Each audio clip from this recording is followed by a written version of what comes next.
Good afternoon, everybody. It's 3 o'clock and we're going to get started. My name is Laura Polari-Welbus and I'm with Encore Learning. We're delighted to host this program today. This program is sponsored by Arlington Public Library. And a special today, we're collaborating with the National Archives Foundation. And this is going to be just a fantastic program. We're going to tell you all about it in just a moment. But first, I'm going to run through a couple of things you might want to know about our webinar. We use the Q&A function in our Zoom webinars. And so if you have a question, you can go down to the Q&A icon and select that. We're not using chat, so submit your questions there. And we will be taking lots of questions, and that'll start after our guests have a conversation for the first hour. We will have a live transcript enabled. And so if you would like to see the transcript, you can do that from the live transcript icon. You can change your settings to view that. And just know when the event is over, you may be brought to a link in your browser to complete a survey. And so we can get feedback about the event. So watch for that. Just a little bit about Encore Learning. We're so delighted to host this today. We provide high quality lifelong learning for people over 50. We offer clubs, classes, and events. And we're so delighted that this year is our 20th anniversary. So with that, I'm going to turn the program over to Louise Kenny, and she's going to introduce our program. Louise is a member of our Special Events Committee and our host today. So thank you. Laura, thank you very much. And hello, everybody. We have so many interesting presentations that we do as the special events group on Encore Learning, and today is certainly no exception. We're going to be talking today all about Spycraft, the history of spying and the elements of it. We'll have a wonderful conversation with the CEO and president of the National Archives Foundation, Governor James Blanchard of Michigan, and he will be interviewing Robert Wallace, who is really the expert author in terms of this field. In fact, I read a quote by about our author today, and it says, the definitive bestseller in the field of intelligence and espionage history. So it doesn't get any better than that. As Laura said, we will be taking questions and answers after the presentation, but we will do it after, not during the presentation. So just hold off a little bit on your questions. So without further ado, I would like to introduce Governor Blanchard and our author, Robert Wallace. Governor? Well, thank you very much. It's a pleasure to be part of this. And we're going to be hearing from a real pro, a real veteran from the CIA and a lifetime public servant in Bob Wallace. I'm looking on the camera here and I don't see him yet. I'd like to, perhaps you could get the graphics designed so I can see him while I talk with him. We have talked before. But Bob Wallace is, by the way, a graduate of Kansas University. That is National Basketball Champions, Kansas University. He went to the Kansas University, had a bachelor's in history, a master's in political science, and ends up in the CIA. But first, he was in the Army, the Rangers, as a matter of fact, the 75th Infantry Rangers, starting in 1969. So how did that happen? Did you get recruited? How did that work? Jim, thank you for that introduction. And I just would like to keep everything very real here. So virtually my whole life has been one of accidents and things that I seem to fall into. And I sure fell into the Army unwillingly. I was in graduate school at the University of Kansas in 1968. And while I wouldn't describe myself as a draft dodger, I might kind of be a draft evader, because I'd been very happy to take those student deferments for the past 6 years. I came from a very small rural county in north central Kansas, Lincoln County, Kansas. And when I unexpectedly received the 1A classification, I immediately asked for a meeting with the draft board, which they granted. And I made my appeal. And the board said, well, just, there were three men. And just a minute, Mr. Wallace, would you step outside the room? And I stepped outside the room. I hadn't closed the door, I don't think, before they said, come on back in. And so I went back in and they said, Bob, we have a quota of 1 this year. And there are 2 young men in the county who are eligible. One is 18 years old and he'd like to go to college. You're 24 years old. You've had 6 years of college. We think 6 years of college is enough for anyone from this county. So you're going to be our choice. And that is how I volunteered for the U.S. Army. But you got into the Rangers. That's a tough group. That's a really special force, really. You know, there's in life there are situations where you don't plan that. So I had no interest in being a Ranger, no more interest than in being in the Army. But after the training at Fort Leonard Wood and then up at Fort Hood, and suddenly I was in Vietnam, and I was in one of those replacement companies of 1,000 people at Ton Son Nhut Air Base, and they started calling out names. And my name was called along with a couple of others. The soldier beside me looked at me and said, they just called your name. And I said, yes, they called me. He said, they said you were going to Company E, the 50th Infantry Rangers. And I said, yes. So, and he said, those are the LRPs, the Long Range Reconnaissance Patrol people. They eat snakes. And at that point, you know, all right. So now I'm with a Ranger company, and I guess it was one of those things. I'm not a Ranger by training. I'm a Ranger by experience, and the company welcomed us, and after a few operations, we became designated Rangers, sort of like an adopted Ranger, I guess. Yeah, I trust you didn't eat snakes, though, did you? Yeah, we did eat LRP rations and sea rations, and some of those I think I would have preferred snakes. Well, then how did you get recruited to the CIA? That was like 2 years later. You were in the CIA now, as I recall, for 32 Sure, years. yeah. So after the tour in Vietnam, I was at Fort Hood, Texas, and I was getting out of the Army. I had no interest in a career in the military, so I needed a job. There was a book at Fort Hood, Texas, in the library that said jobs in America. And so I started writing letters, and I wrote to Abbott Laboratories, and I wrote to Burlington Northern, and I wrote to the Central Intelligence Agency, and I wrote to Data General, you know, down the line. The CIA, I don't know whether this says anything positive about the CIA or not. The CIA is the only one I remember receiving correspondence from, a response back. And they said, well, sure, why don't you meet with our recruiter, Bill Wood, down in Austin? So I drove down to Austin from Fort Hood one day and met with him. This is one of those interviews, very pleasant interview, but it was clear to me at the end of the interview that I had nothing that he was particularly interested in. To shorten the story up, I think, to not bore everyone, I went to the University of Kansas that summer, and while I was at the University of Kansas, one of the professors said to me, you know, the recruiter, a CIA recruiter up in Kansas City, Chuck Pekanowski, would like to talk to you. Okay, fine. I went up and talked to Mr. Pekanowski, and then things kind of rolled on from that stage. I took the tests and eventually was offered an opportunity to join what is known as the Career Training Program in January of 1971. Wow.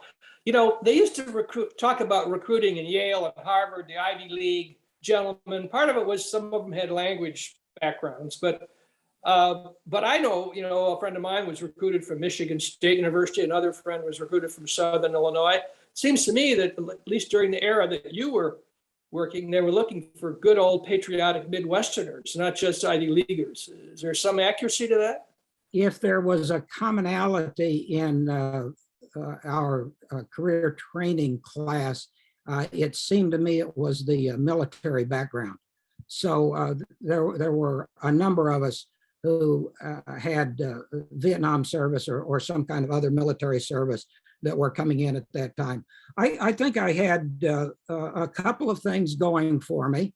I think they liked the age. You know, I was now 26, so they kind of like that maturity. They liked the Vietnam combat experience for sure. I had finished my master's degree, and I think they also relied on the recommendations of people like the professor I had at the University of Kansas. You know, it's interesting though, with your liberal arts background, military, you end up with the Office of Technology Services. Give us a little snapshot of your progression at the agency. After a year in the career training program, officers are assigned to particular divisions. And the division that I was assigned to was known at the time as the Domestic Contact Service. That was the division in the CIA responsible for interaction with American business, private sector, primarily directed toward the collecting of information, foreign intelligence information from private citizens. This is a component that actually's history goes back to the 1920s, when Marbury Churchill, a military intelligence officer from World War I, set up a little unit in New York to collect information from travelers, primarily the New York business community. That same activity was carried forward to 1946, when, again, after OSS had been disbanded, but before CIA was formed, this little unit in New York was continuing to collect information from Americans who traveled abroad. So that was my initial assignment. I did 18 years of field assignments with that division, came back to headquarters, and one day when I was working in the comptroller's office, the deputy director for operations called me and he said, "We need a deputy in the Office of Technical Service." I said, "I'm not a technical guy." And he said, "I know you're not a technical guy. There are 500 engineers and scientists and technical people at OTS. I need somebody over there that when they give a piece of equipment to them and you can work it, if you can work it, I know that any agent I have anywhere in the world can work it. So you're to make sure the stuff we get from the Office of Technical Service works for our agents." Wow. You know, but there's human intelligence, there's electronic intelligence, there's also the NSA, the National Security Agency. What's the difference between the CIA and the NSA? The National Security Agency was established by President Truman. We have so many people online. I know I'm going to get this wrong. I believe it was 1951 when President Truman signed the authorization to establish the National Security Agency. It is responsible for the collection of electronic and communications information worldwide. The CIA is responsible for clandestine operations, primarily in the agent operations, the recruitment of agents, and related clandestine operations.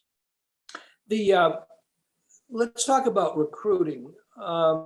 Recruiting spies for us. Did you get involved in recruiting, or did you just help oversee the people doing it? Like recruiting Russian Soviets to spy for us? I was involved in a whole range of activities of agent operations. There's a pretty specific doctrine in terms that all intelligence agencies worldwide adhere to in terms of a process of recruiting a a spy, recruiting an agent that works for you, usually in their home country, and provides information that is classified or otherwise sensitive. And that process is identification of a target, assessment of that individual, developing information about their vulnerabilities or willingness to cooperate with you, then actually asking them to do so, recruiting them to do so, handling them, and then at the end of a spy's quote career unquote, the question is resettlement of them. How do you terminate a spy and allow that individual to live the rest of their life having done the service for you? So I got to have a finger in each of those elements of that process. What motivates someone though? Like there was a book called The $1 Billion Spy. You write about him, a Soviet citizen who performed more than billions of dollars of research to our government. He sought out the CIA. It was persistent, which of course, as I understand it, when somebody tries to solicit you, you figure they're a dangle or whatever you call it. But this guy was incredible. Tell us a little bit about that. This is a guy that did incredible things for us. And really, I'm not sure what motivated him. This is the story of Adolf Tokolchev and is wonderfully told by David Hoffman in that book, $1 Billion Spy. I'll make a broad generalization, which says that the best spies are volunteers, people who, for whatever reason or whatever motivation, want to work for their spy handler, for the country of their choice. And Adolf Tokolchev, like Oleg Penkovsky, like General Polyakov, a number of those major spies that we had in the Soviet Union were men who decided that the Soviet system deserved not to exist, or the Soviet system had wronged them or their families at some past time. And so these kinds of individuals, in a sense, we recruited, yes, from the standpoint of we enabled them to continue to work as a spy, but in fact their motivation was ideological, was a motivation that came from their desire to work on behalf of the United States government. Now, you would be providing them first with training. I don't know how long that lasts. You mentioned your training was a year, but you give them training and then you start giving them instructions and gadgetry. Talk a little bit about that. Everybody's going to be interested in seeing and hearing about gadgets, but how long would the training be with someone like the $1 Billion Spy? In terms of someone like Adolf Tokolchev, you would have a very limited amount of quote training time to do with it. Remember, he's in a society that is virtually locked down, and your officers in that country, in the Soviet Union at the time, really had very limited time to meet with him. So anytime you did quote training, it was usually in the sense of how do you handle the various elements of the technical gear that you will need to conduct your espionage. And so in contrast to the kinds of training that a case officer gets or an intelligence officer gets by their various services, the training of agents is very specific to a particular job or a particular circumstance that they are in. So you were providing, for example, this gentleman with what? Specialized cameras, what? Did you give them a poison pill? I mean, all these things that you read about, like, is it called, what is it? I wrote it down here. L pills, but the camera stuff, I mean, you guys developed cameras that were way beyond anything available in the commercial market. The Tokolchev case, again, is just an ideal one from a standpoint of talking about gadgets, because when I first reviewed the file of Tokolchev, this was an agent. I think he probably had every piece of gear necessary for doing clandestine operations that the Office of Technical Service provided. We did, as you mentioned, we did documents for him. We did cameras for him. We did some disguise material. We did communications, covert communications systems with him. So the whole range of our capabilities was available to an agent like Tokolchev, because he needed it. That was a key point on running all clandestine operations. You don't give people spy gear just because it's fun to have spy gear. You give them that gear specifically because they need it to operate securely. They need it to maintain the clandestine relationship that they have with us. So yes, virtually anything that can be named. I don't don't recall us giving Adolf Tokolchev any special weapons. But other than that, he sort of had the whole store. Well, he was, I recall, photographing key documents on aviation systems and radar systems that saved our government, as we were saying, billions in research to know exactly what the Soviets had available to themselves. Is that correct?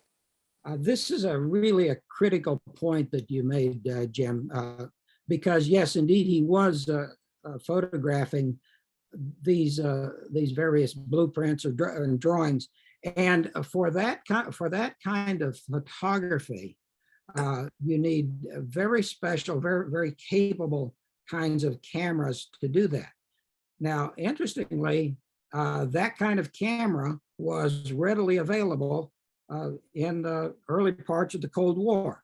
That was the Minox camera, and the Minox camera, which was both a commercial camera, which is a commercial camera, also became known as the spy camera of the Cold War, because the Minox had the focal length and the lens sophistication that you could photograph the detail in those kinds of documents. Now, the problem was, this was the camera that Oleg Penkovsky used. Oleg Penkovsky is known as the spy who saved the world because of the information that he provided us in 1960, 1961 about Soviet doctrine and capabilities, military doctrine and capabilities.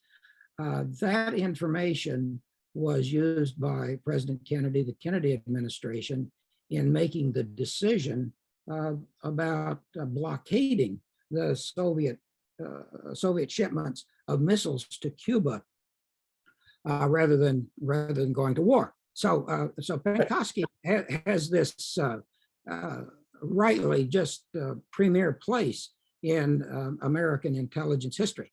But Penkovsky had this camera, and this is the camera he was taking the images on. And as you see, this camera works with two hands. And so if you, as the Soviets did, finally were able to identify Penkovsky photographing documents at his home in the middle of the night, and their surveillance video shows him doing this, that's pretty good evidence that you might have a spy case here. So what the CIA needed from that experience with Penkovsky was a camera that you could operate that had the resolution of the Minox, but that you could operate without being obvious that you were operating a camera. That camera, let me just put a footnote here. When you're talking about technology for agents, over the decades, almost had the three S's. You know, the equipment needed to be small, and it needed to be silent, right? And it needed to be something that wasn't obvious. So the camera that we made to replace the Minox camera was this camera. Wow. Called the T100 camera. And this was a little camera. You see it in a round configuration. It could be made in a flat configuration as well. But it was small enough that it could be hidden in common objects that a spy might have. And so one of the objects we put it in was a pin, like this, and a pin that would work as a pin, but also work as a camera. We called that an active concealment. So the camera, the Tropel camera, T100, in this pin is located right here. Wow, I see, yeah. Okay. And it operated like this. You unscrew the butt of the pin. You are looking at the lens. I'm pointing the lens at you. But the camera, with that motion that I just did, would image then a piece of paper, a document, a diagram directly below it, and give you the kind of resolution that you got with the Minox. So you see how much more clandestine that capability become. That was one of the pieces of equipment that we gave Tokolchev. Now, did you develop that in-house, or did you rely on a high-powered private sector company to come up with that? This particular camera was developed by a New England inventor, a camera guy, an optical guy, really in his garage.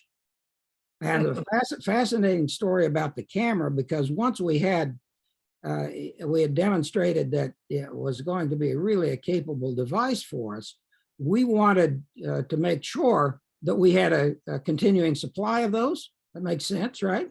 And because what if this one man shop, if he got hit by a truck, our camera supply is over. So with his permission, we took the designs to two major camera manufacturers in the United States, gave them the designs, and both of them returned the designs to us after 6 months and said, we simply can't get the optics to work the way you want to. The camera had 7 lenses, small lenses in it that had to be precisely aligned, and that became a situation, a design situation, I guess a production situation, that the company said, we can't meet that. So we said to the gentleman who was producing them, we need more cameras. He said, fine, he produces more cameras. And the good news is that he lived a very long and successful life, and died a couple of years ago, but well after the digital age had taken over the camera business. Well, I hope you guys gave him an award at CIA headquarters. I didn't give him the award. I'm sure that the people who did give him the award, though, kept the award because we didn't want to reveal that he was working for us. Yeah, no, I understand. But what happens? So let's say I have one of those pens. Let's Yes. say I'm a high-ranking general in the Soviet Army, trusted by everyone, access to secrets that the US would love to have. I have that thing, but I also am worried about if I get, even though I can do it with now one hand, I'm also worried about being caught. So I want one of those pills you see in the movies. Now in the movie, it's like a cyanide capsule, but you guys had something else called L pills. Because if you get caught, you're going to be tortured. I mean, this is going to be awful. So what about that? The L pill is a generic term for any of the little capsules or devices, chemical poison devices. It goes back to the Second World War. There were L pills issued by the OSS and in Second World War as well. The issuance of an L pill to an agent was one of those actions in the CIA that required very senior level sign off. And so they would be issued only on very, very selective cases. One of those cases occurred in the early 1970s with an agent named Trigon. Trigon was recruited in Bogota and then went back to the Soviet Union in 1975 and reported to us for a little over 2.5 years before he unfortunately was compromised. When he was taken arrested, he asked for an opportunity to write a confession, and they granted that, and he said, "I would like to write the confession with my pen," and he had one of these. He had one of these pens.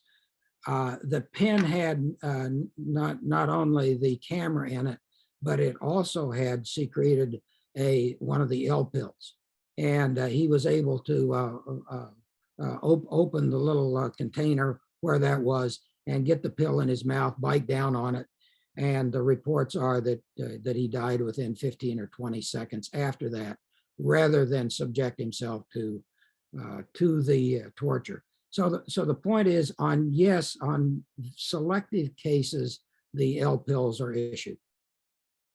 Explain the impact, though, when the U.S. discovered in the ambassador's office, the ambassador to the Soviet Union's office, the position held by some of the most prominent statesmen we ever had. They found after many years there was a bug in the office. Explain that, and what impact did that have on our own technology services?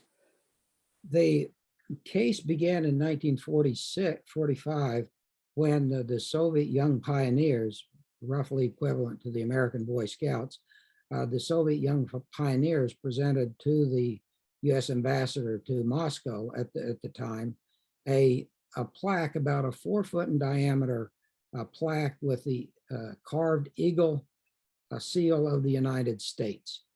So this very nice wooden plaque, which you can see at the NSA Cryptological Museum today, I believe it's still located there.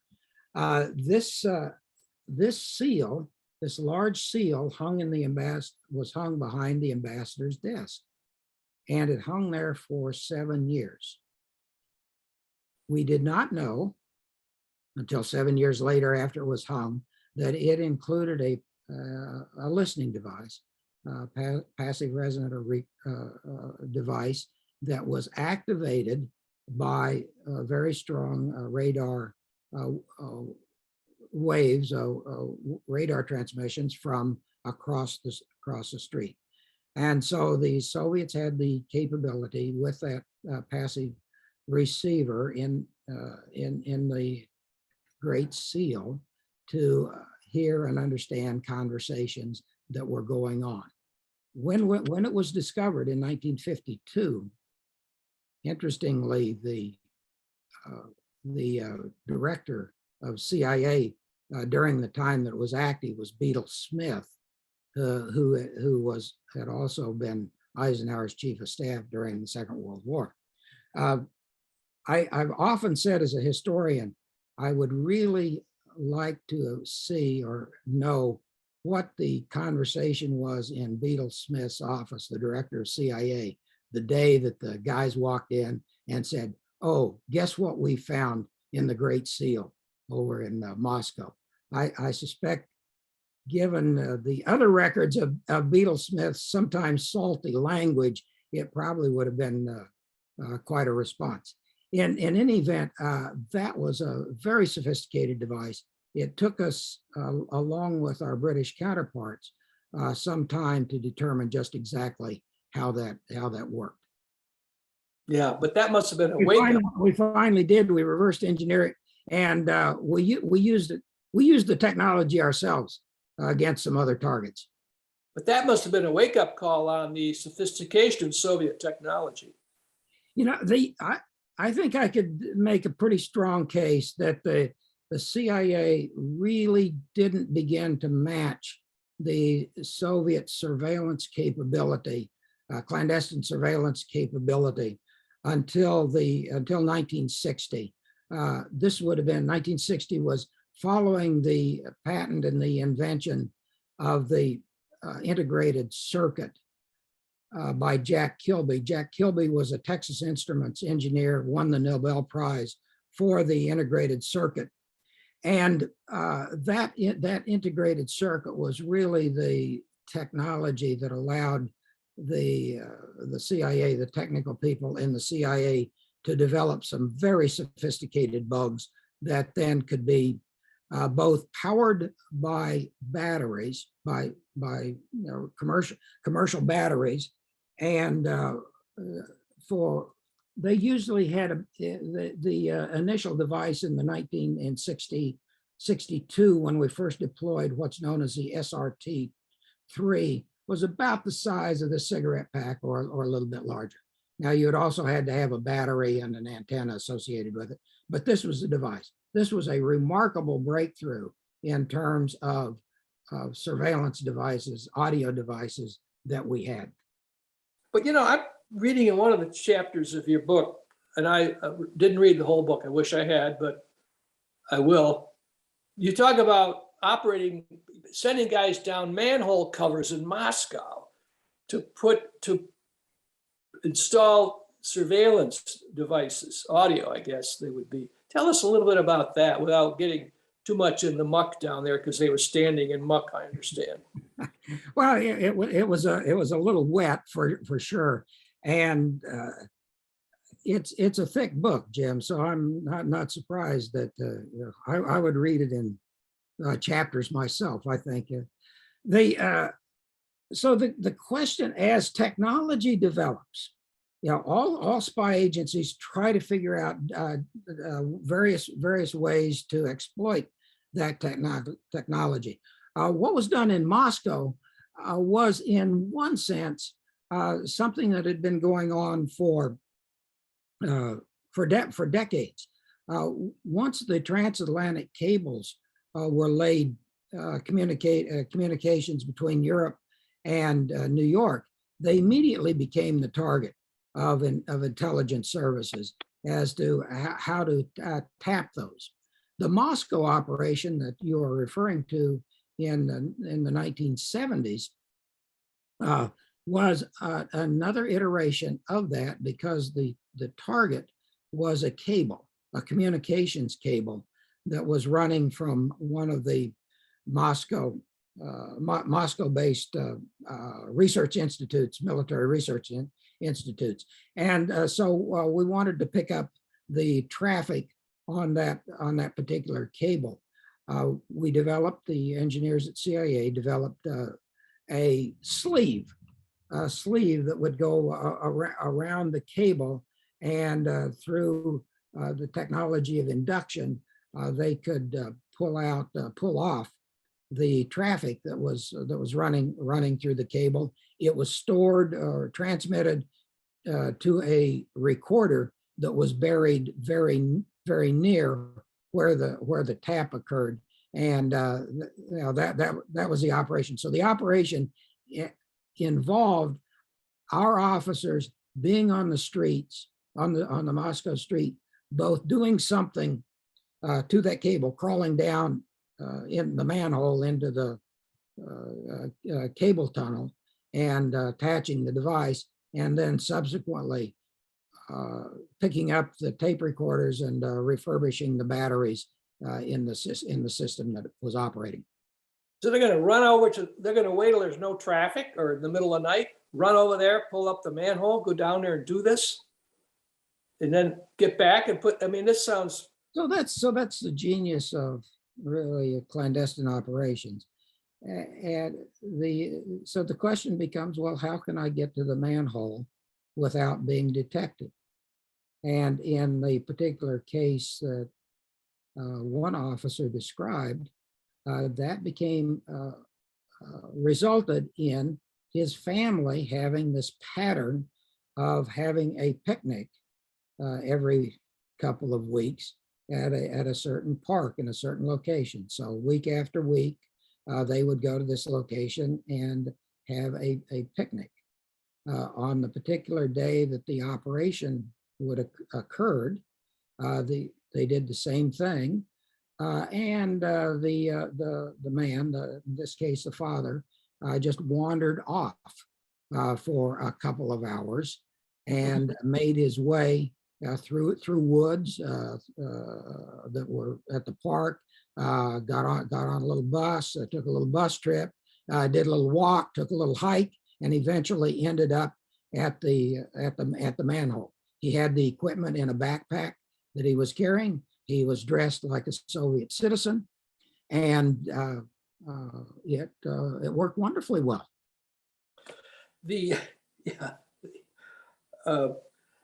I should mention too, for our audience, the book that I'm reading, it's one of your more recent, is called Spycraft, The Secret History of the CIA's Spytechs from Communism to al-Qaeda. I should mention that. Bob Wallace has authored 7 books. And so I know they're probably all really good. If they're like this one that I've been reading, it's I recommend it. I should also, I should also mention on gadgets, and I hope you're going to show us some more, but Keith Melton, who is a mutual friend, you've known him longer than I have, who's a member of this International Spy Museum board, has provided the Spy Museum over in L'Enfant Plaza for those that live in the DC area, with a huge amount of gadgetry from the US, from the British, the Russians. It's quite a collection. Let me also ask you this. When you talked about our CIA representative going down and having to evade surveillance, mention surveillance, because I don't think people realize that anyone who works at the US Embassy or almost any company is followed around and then the Soviet Union, probably now Russia. They're followed around, right? And their families. Jim, keep that question in mind in case I forget it, because I do want to do a footnote on just what you said. The book Spycraft, yes, I'm an author on it, but Keith Melton is a co-author along with a third historian from New York, Hank Schlesinger. So we collaborated on writing a book on that particular book. And had it not been for those other 2 individuals, I would never have written the book. So they deserve full credit for being part of that enterprise. With respect to surveillance, there was a time many years ago when we used the word surveillance, we all knew what it meant. And that meant that somebody was following you. And in the Soviet Union in the 50s, 60s, 70s, 80s, the surveillance, that is physical surveillance on our officers, was just pervasive. And it was almost impossible for them to, quote, get black or not have surveillance on them. So CIA developed a variety of techniques to do that. Some of them sophisticated, some of them not so sophisticated. The one that wasn't too sophisticated is the case of Marty Peterson. And I mentioned the agent Trigon that was recruited in Bogota in 1973. In 1975, it was Martha Peterson who handled him, or more precisely, Marty Peterson would fill and service the dead drops that were used to communicate with Trigon during a period of time. Marty Peterson was able to do that because she didn't have surveillance.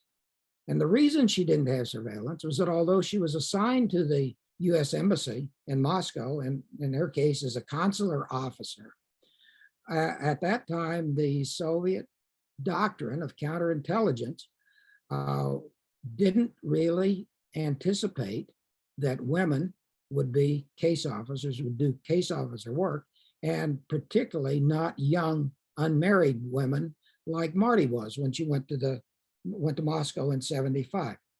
So she became Trigon's case officer. One of the most important cases that the CIA was running was actually being handled by one of the most junior officers that the CIA had. The case not for any error on tradecraft error, but because of a penetration at another level in CIA was then compromised in 1977. And Marty Peterson has written that story, again, fascinating, just like the Trigon story, in a book called Widow Spy. But that was one of the ways that we evaded surveillance. Another way we evaded surveillance was to change identities. We called it identity transfer. And so in this case, the CIA officers would go into, as an example, into the embassy, and while in the embassy, they would trade identities, use clothing, a disguise mask with someone else in the embassy, and then they would leave the embassy as that other individual. Well, the theory was, the practice was that the KGB was not following that other individual. They were only following the one who they believed was still in the embassy at the time. So again, the officer was able to get free. So a variety of techniques, Jim, that we used to create just this maybe a couple of hours of privacy, but that was enough to do your operational act. Mention our role in text messaging, how we were the forerunners of that. Let me go back, start with the Penkovsky case. Again, 1962, Penkovsky, our premier agent in the Soviet Union, is arrested, tried, and executed. So the assessment of what went wrong came to three conclusions. One of those conclusions was we had to have a different kind of camera, and I mentioned that. Another of those conclusions was we had to have new ways of making sure that our officers were free of surveillance, and I mentioned that with identity transfer. The third was, how can we communicate with officers without ever being in the same place at the same time? Okay, and those are distinct, because if you are servicing a dead drop, if you are leaving a message for an agent at a predetermined location that the agent will pick up subsequently, you still are at some time going to be in the same place. You're going to be at that dead drop location. So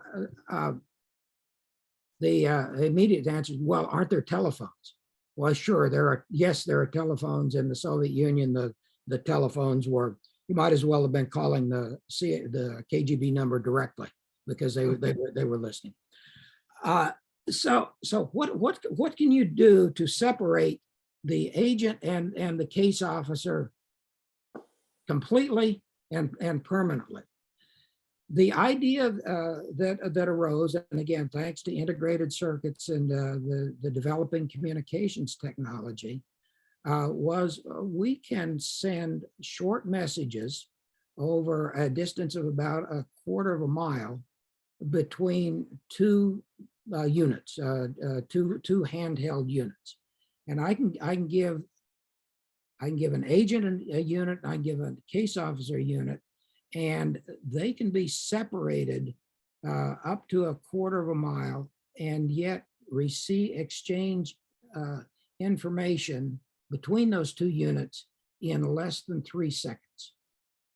And we were able to use the electronics in such a way that we could to get 256 characters of transmission. So that was enough to give you a little message capability for your agent.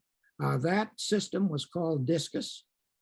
It was deployed first in 1977 to General Polyakov, and General Polyakov then could get in a subway, a streetcar, and take the streetcar along a particular route, which we told him.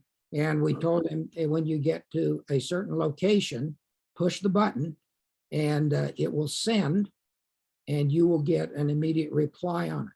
He had no idea where it was being sent to, or where the unit was, who the case officer was that had the other unit, nor did the case officer who had the other unit know where General Polyakov was.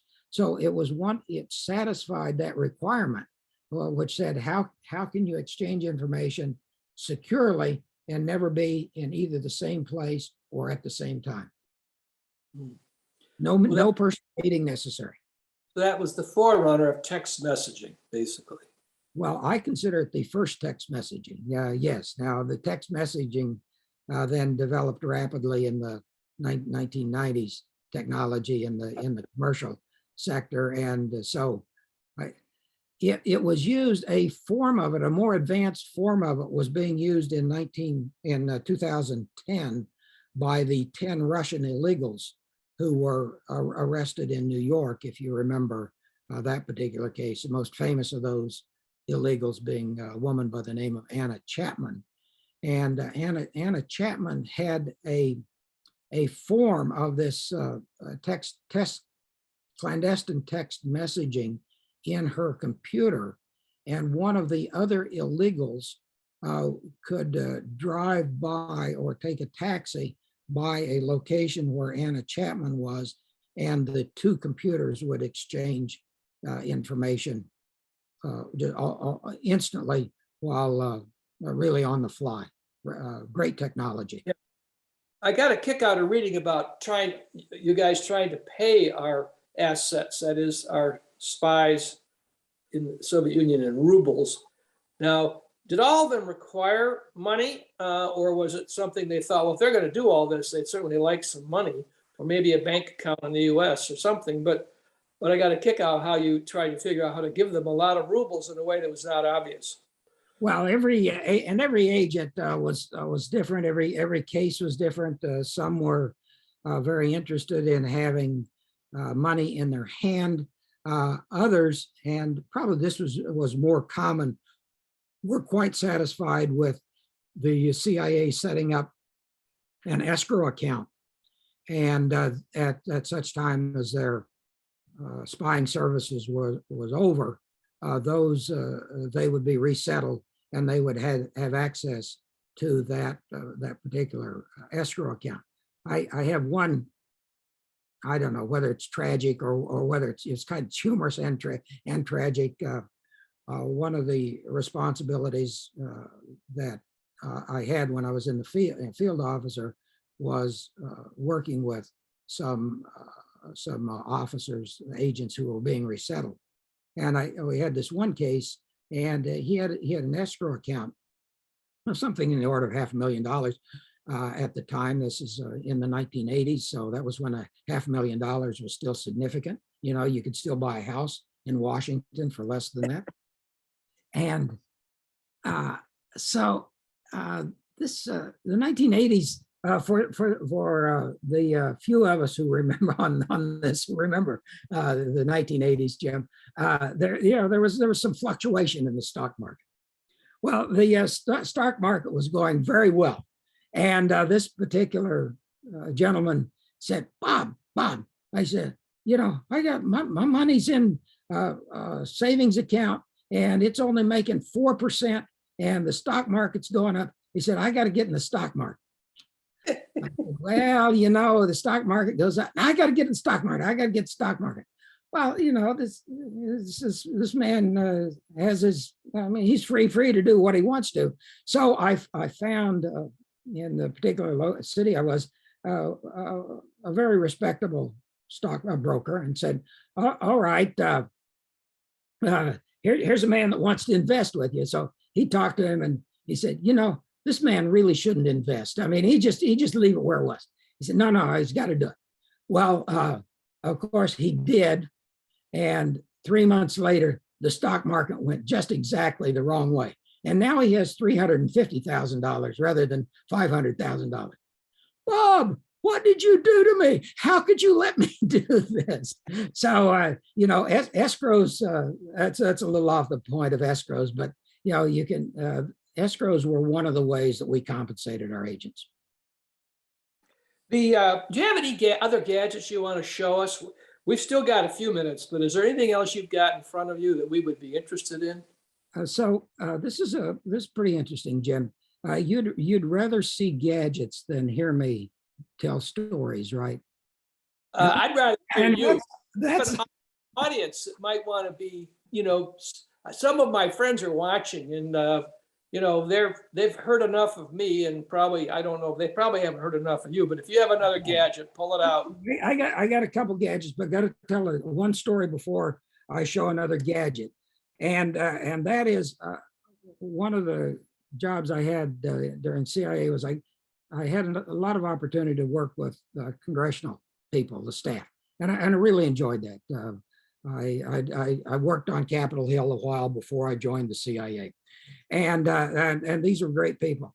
And so I'd go down to brief either the staff or the members in Congress. And you know what I learned immediately was take stuff with you.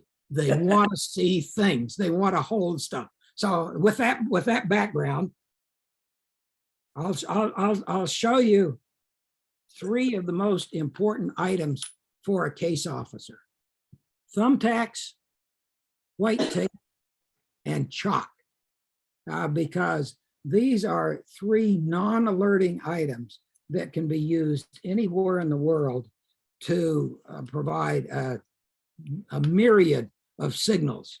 Yeah, you know, every place has public areas where you can put thumbtacks, where you can put tape, or where you can put where you can make chalk marks. Now, this is go ahead. Oh. okay. I say this is pretty cool.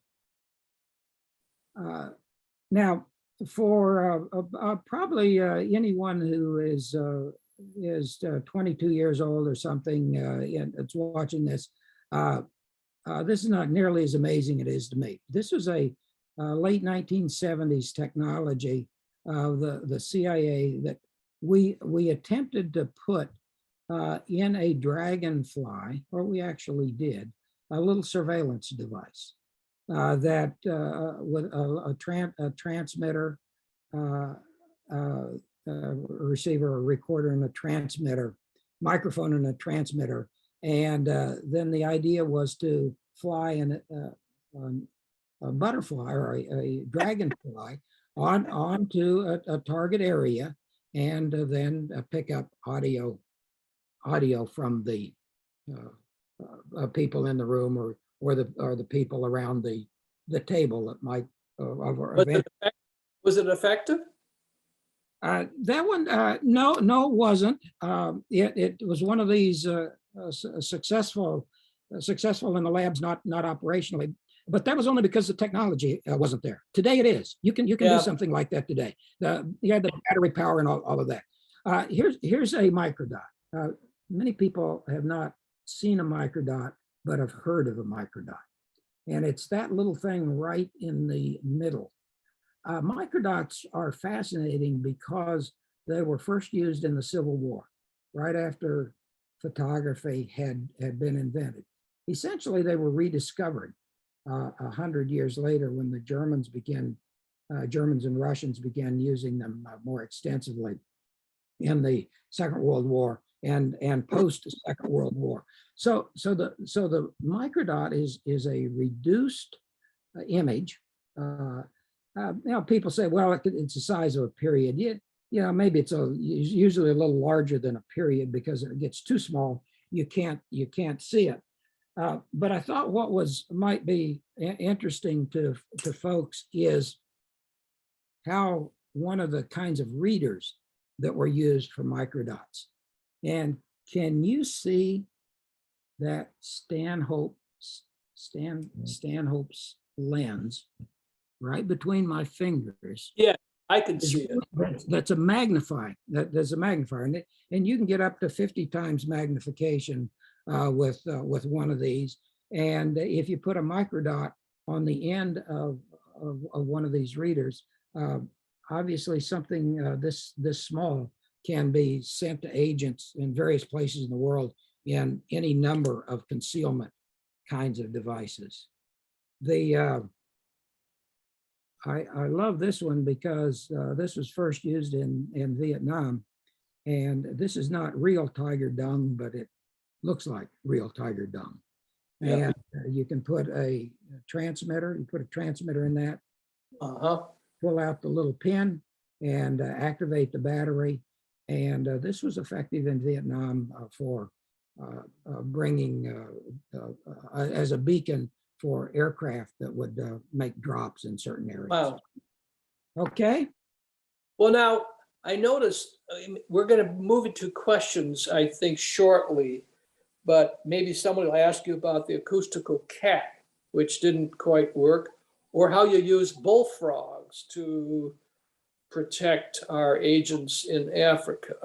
But I think I'm going to let somebody ask those if they want, unless you could briefly describe the acoustical cat experiment that didn't work. Well, Acoustic Kitty was an idea of how do you bug the president's office in an Asian country. This particular president allowed cats to roam freely in his office, in his presidential office. And so I'm sure it was a case officer who came up with the idea, not a technical guy. Case officer said, well, that's good. Why don't we just put a cat in there and use a cat as a transmitter device? This is the late 1960s. It was before we had pacemakers and all kinds of other electronics in our bodies. The mammal's body, the humidity and the temperature isn't satisfactory at all. It's very negative when it comes to electronics. But the techs, in fact, found a volunteer cat, and they put a transmitter in the cat, ran a antenna in the cat, and the cat, in fact, became a walking bug, if you will. The cat, the experiment worked great. Ultimately, it was decided that the cat really could not be controlled in a foreign environment when running around with other cats. I suppose, depending if the cat was a male cat, you really couldn't keep him under control. And so again, the experiment worked. The operation didn't quite meet the operational need. Well, it's been said that the creative services of our Office of Technology Services provided the United States with its decisive edge at the key moment in the Cold War. Is that not accurate? I think to go back to the writing of Spycraft, one of the motivations for writing Spycraft was a walk I had with a former Soviet case officer, retired Soviet case officer in San Antonio, along the River Walk in San Antonio. And during that walk, I was now director of the Office of Technical Service, and John Alto said to me, Bob, I was the guy who developed the Buster text messaging system. I was the guy who trained Trigon to use the T100 camera. The technology that your office, OTS, provided was the technology that allowed us to operate in the Soviet Union. Somebody needs to write that story. Yeah, well, that's great. I think that's a good way to end. We're going to go to questions, but I can say that I've worked, Bob, as I mentioned to you offline, as a member of Congress and as ambassador to Canada with the CIA. I have the highest regard for the people, including the 3 directors I have known over the years. But I know on behalf of our audience that we thank you for your service. Thank you for being the historian for the CIA and making yourself available today. So now I think I'm to turn this back over to Louise Kenny for monitoring a question and answer session. But thank you so much. And to our audience, thank you for hanging in there with us. Thank you. Well, the thanks go to both of you, and both in terms of your questions and of course in terms of the answers and your background and insights, Bob. And this was just amazing, to be honest with you. I would like to get to question and answers, but I want to just promote a couple of events that we have coming up, just so our participants understand what's coming up. On August 8th, there will be a presentation on the Silk Roads, Marco Polo, and the Great Divergence, how the West caught up with China after Marco Polo and his Silk Road activities. So that sounds terrific. Also, on July 25th, which is I think it's August, Indigenous peoples, Americans, prehistoric Americans or prehistoric people in Arlington, and we have an expert on that as well. So do register for those, not register, just be there for those. But I want to get to questions because there are a ton of questions. I want to tell you many people are very interested in your topic. So the questions are coming in like crazy. And let me bring some up. The first question I would like to ask, actually, Jim, is for you. The National Archives Foundation is different than National Archives, yes? And how so? Well, yeah, the National Archives, a fabulous institution created by Franklin Delano Roosevelt in the 30s, is an independent agency that collects the country's records. It's the home, for example, of the Declaration of Independence, the Bill of Rights, Emancipation Proclamation, so many other things. But we're also, the archives is a museum. There are ongoing programs. The foundation, which I chair, the National Archives Foundation, we provide critical support to the archives to help promote and market their programs. A recent program was Rightfully Hers, the whole exhibition on women getting the right to vote. Coming up in September, we're going to have a program on sports in America called All American. So I hope your viewers will want to come over to the archives and see that. So basically, we exist to support the archives and help market and promote their programs. And also, we're in the process now of raising money to modernize much of the facility. So when we celebrate our 250th anniversary, you're going to see a brand new multimedia archives, which will be even more interesting than the current archives. So thank you for asking that question. It's a privilege to serve as chair and president of the foundation. Thank you. Thank you very much. Bob, we have a whole lot of questions for you here. First of all, the first one is, what was the most stressful or scary or dangerous thing you have ever done personally? I think the most dangerous was when I was riding with my roommate in college, and he was driving his 1962 red Chevy convertible at 110 miles an hour. Now, I guess probably the question relates to more of my Yes. personal life, and the type of work that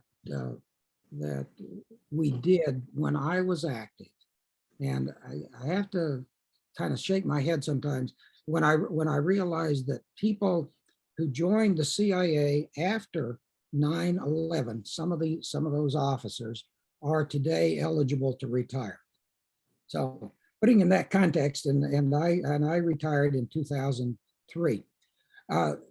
We didn't carry any weapons, and so in subsequent to 9/11, CIA officers had many more encounters with very dangerous situations than what I had during my career.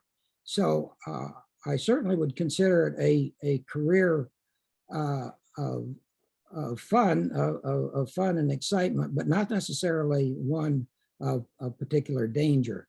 So I simply didn't feel threatened. The one time when I was really anxious, though, is I went to a foreign country in South America, and I was met at the airport by one of the State Department officers from the embassy, and so we walked through security and to the embassy. When I left several days later, I was dropped off by the embassy driver at the airport and went in and started to go through customs. And this was not entirely a friendly country to the United States. And the customs guy said, the immigration guy said, well, where's your entry stamp? And I said, what? And he said, how did you get in the country? I said, well, here's my plane ticket. I came a week ago. He said, no, you have no entry. You have no valid reason to be in this country. And so that little conversation for the next 10 minutes in terms of, well, what are they going to do with me now, was certainly a point of serious stress. And if I finally let me go through, but that is kind of a good example of what our officers who are traveling country to country around the world, day in and day out, face regularly. Gotcha. The next question is a little bit off from what we've been talking about up to now, but we'd like your perspective on it. Given the increased threat of cyber warfare on our health systems and citizens, do you see healthcare intelligence analytics and age tech innovation a rising division or domain within the CIA, especially looking towards 2049? I think that's a very complex question that has a lot of ramifications. One of the questions I have about the future of CIA and the future of US intelligence is how many different pieces can it really fragment into? And I guess fragment sounds like a negative word, and I don't mean it that way.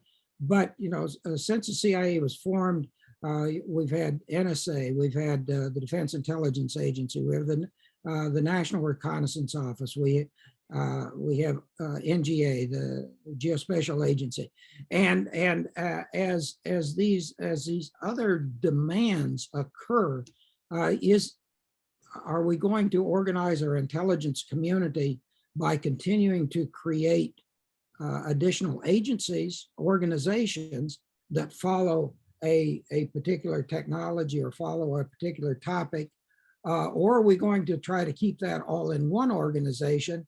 Which, if you keep it all in one organization, you get the almost inevitable bureaucratization of bigger and bigger structure. So will disease, like terrorism, like counter narcotics, like crime, international crime, will that become one of the missions of a CIA, or will it be handled separately? I think it's an open question, and it's one that's worth both serious debate and consideration before we just say, oh yeah, let's give another one to the CIA. Okay. Next question. What do you make of the recent experiences of US diplomats and others, both here and abroad, regarding neural problems apparently associated with oral or microwave signals targeting individuals and even their family members? It was first associated with the Havana embassy, but apparently it's occurring more and more in other locations. The targeting of US facilities and people with microwaves goes back to almost the invention of microwave and radar technology. So that's it became significant again with the reports out of Havana that some variety of neurological conditions were being experienced not only by CIA officers, but by other members of the diplomatic community. And then there subsequently have been reports of that happening in the States as well. I am commenting based on the same information that the questioner has. I have no special insight into it, except to state that the CIA took those reports very seriously from day one, and invested a lot of resources into trying to resolve something that is yet to be resolved. There apparently are just not enough commonalities between enough people to draw firm conclusions. Most likely, the cause is either electronic emissions or some kind of an acoustical emissions, but as far as I know, no definitive answer has been found. Was there a bias against recruiting spies who are obviously motivated by the need for money? The only requirement to be interested for us to be interested in someone as a spy is what is their access. Their motivation is really secondary, and the case officer, the effective case officer, is going to play off whatever vulnerability, whatever reason there is that the person is willing to spy if they have the access. But it's the question of access that determines whether or not we want to recruit someone as a spy. Gotcha. Another question George Hobart asked, and actually I was thinking the same thing. I have a few relatives who work or worked for the CIA, and they've never spoken about their work. How and when have you been able to do this relative to your books? This is a question of what kind of information should the CIA release? What is properly released? How do people who work with the CIA respect their obligation, which they voluntarily take on when we sign on to be a CIA officer, that we will forever protect classified information. There's a specific process within CIA about what we call publication review. And so if people want to either write or speak publicly, there is a review process for the material that they want to use that relates to their CIA experience. As a historian, as both a CIA officer and a historian, my view of history is that history is critical for understanding how we got to where we are today, and history is exceedingly valuable in terms of anticipating what might happen in the future. History is not predictive. So from that kind of philosophical standpoint, I say that it is important that we release or we make public the information that we can about our intelligence operations, about our military operations, about our legislative operations, about our medical, all down the line, right across the spectrum of the government. And once having said that, they said, well, then how do you decide what's classified and what's not classified? I look on classified information much like I look on radioactive isotopes.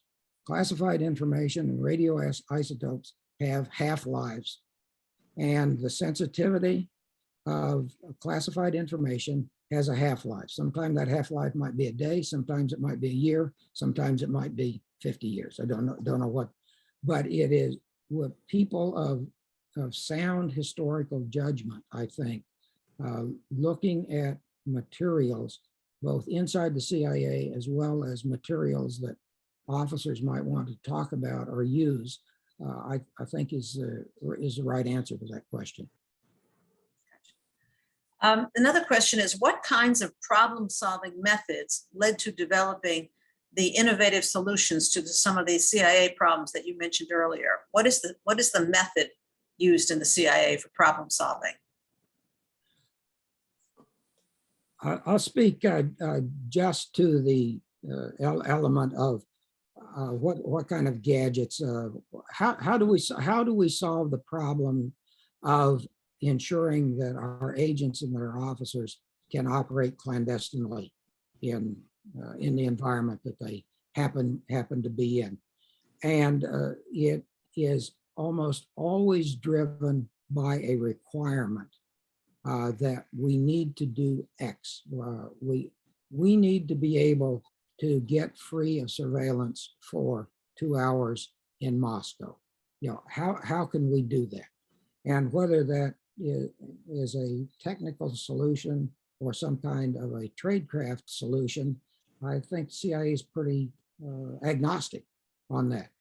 We're just interested in what the solution is. Stanley Lovell, who ran the research development for General Donovan in the early years, first 2 years of OSS, developed, I think, probably the model that has served CIA, US government very well over the years.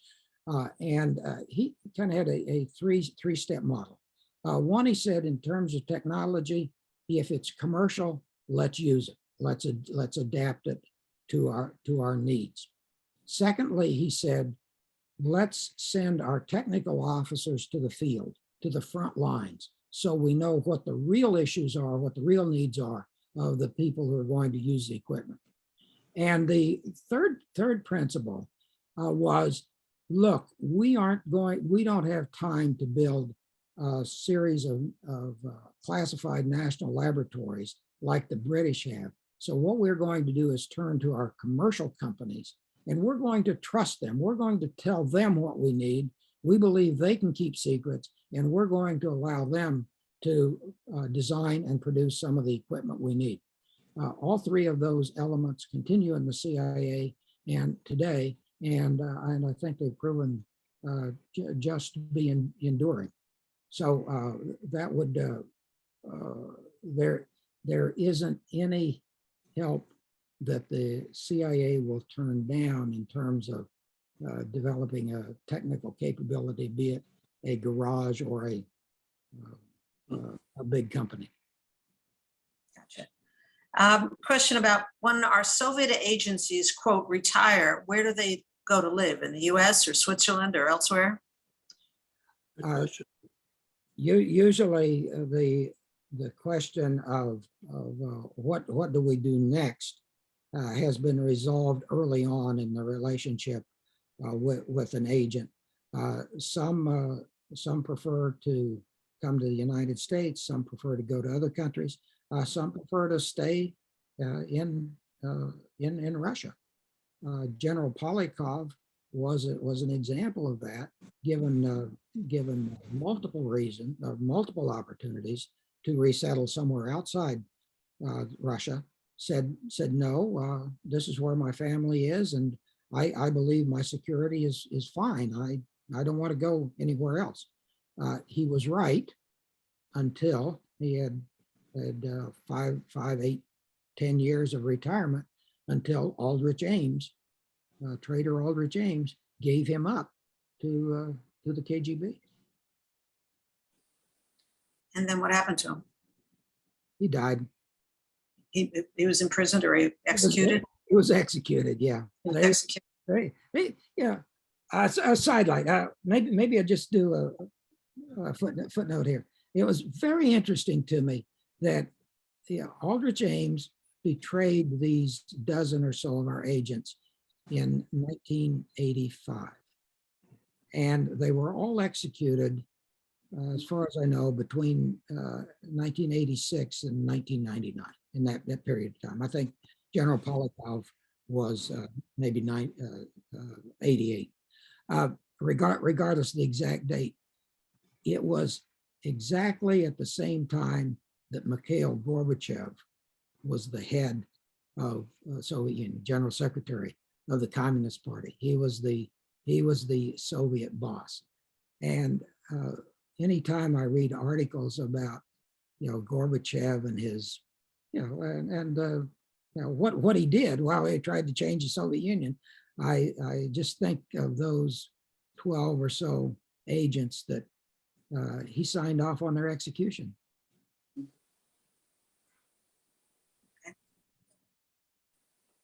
Did you know Aldrich? Bob, did you know Aldrich Ames? I did not.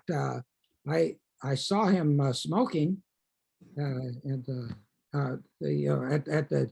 time in the 1990s. Well, you had to go outside at the CIA to smoke. You couldn't smoke inside the buildings anywhere. So I'd see him out in the smoking area, but I did not know him. No. And the next question is, how would a person send signals with the low-tech materials that you suggested, thumbtacks, tape, chalk?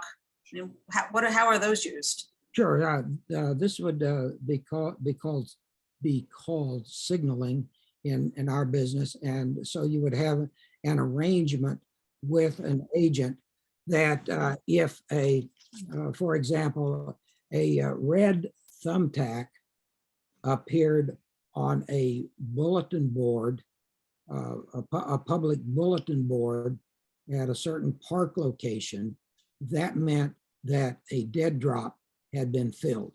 So that was a signal for the agent to go pick up whatever materials were in the dead drop. That same agent then might have a piece of white tape, and once he retrieved the materials from the dead drop, he would put that piece of white tape over the thumbtack. That would be an example of how to use. These would be signaling kinds of accoutrements that agents and case officers could use. Thank you. On the other side, the more high-tech things, there are two questions that are kind of related. One is, how realistic were the tools employed by the Mission Impossible team in the 60s? And the other, it has to do with the James Bond movies. And how realistic were those? And did the CIA get any clues from the movies in terms of what's possible? There have been reports out of the Soviet Union that one of the responsibilities of Soviet officers in Britain at the time of the James Bond movies was try to get advanced copies of the James Bond movies, because they believed that the Bond movies would suggest technologies that the British service was using. Now, from my perspective, the movies have been remarkably effective at foreshadowing some of the technologies. Open channel D. You remember I don't have one. I wish I had an open channel D communicator. We have that today with the cell phones. Essentially, are that technology. You might remember in one of the Get Smart movies, they had the cone of silence. Well, the cone of silence that Maxwell Smart used with his boss there, sometimes worked, sometimes didn't work.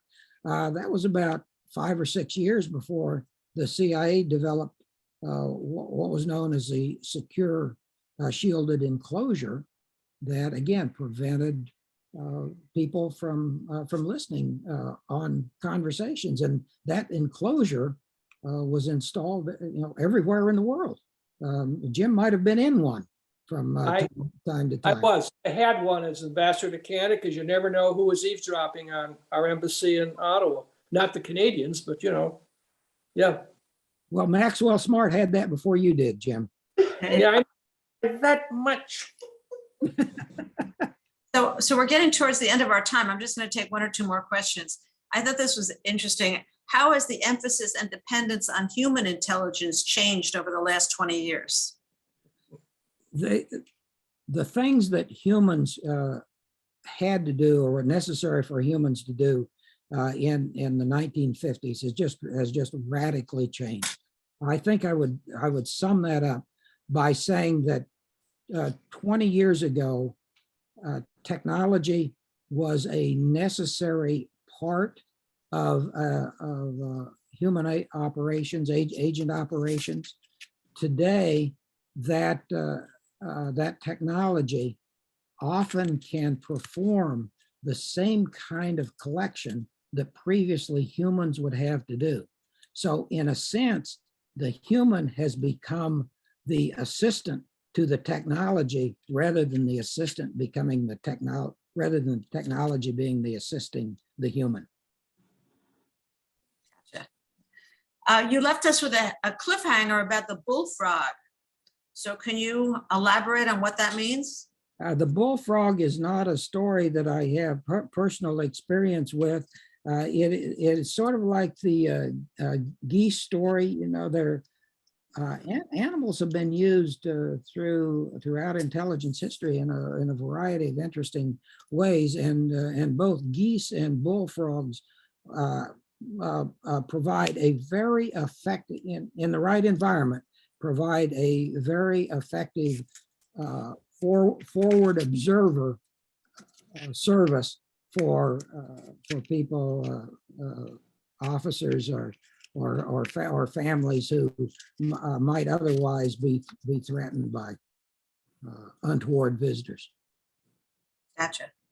I'll make this the closing statement. Actually, it's a statement, compliment to Spy Sites, your book. It says, the fellow says it's an excellent, a wonderful collection of spy stories in Washington, New York, and Philadelphia. Is there another city that's being explored for another book? No, not right now.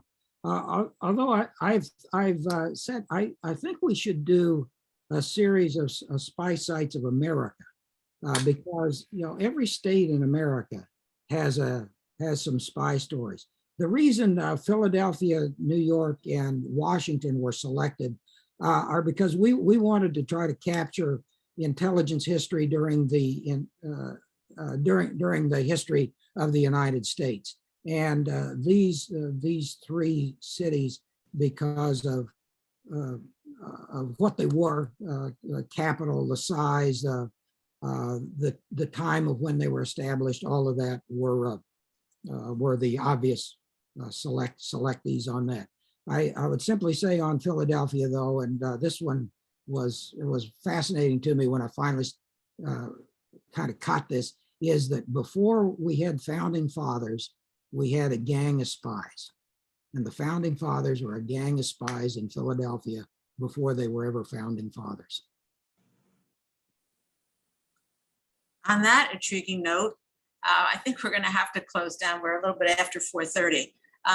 Clearly, we have 13 more questions, to be honest with you. So people have a lot of interest in what you've talked about, and maybe that's a promotional piece to get them to read the books to understand some more of these issues. So just a great conversation between the two of you. Somebody said to me ahead of time to tell people that we won't have any slides, and clearly we didn't need any slides. Your conversations and your stories. One of the comments, by the way, in the questions and answers were more on stories and less on gadgets.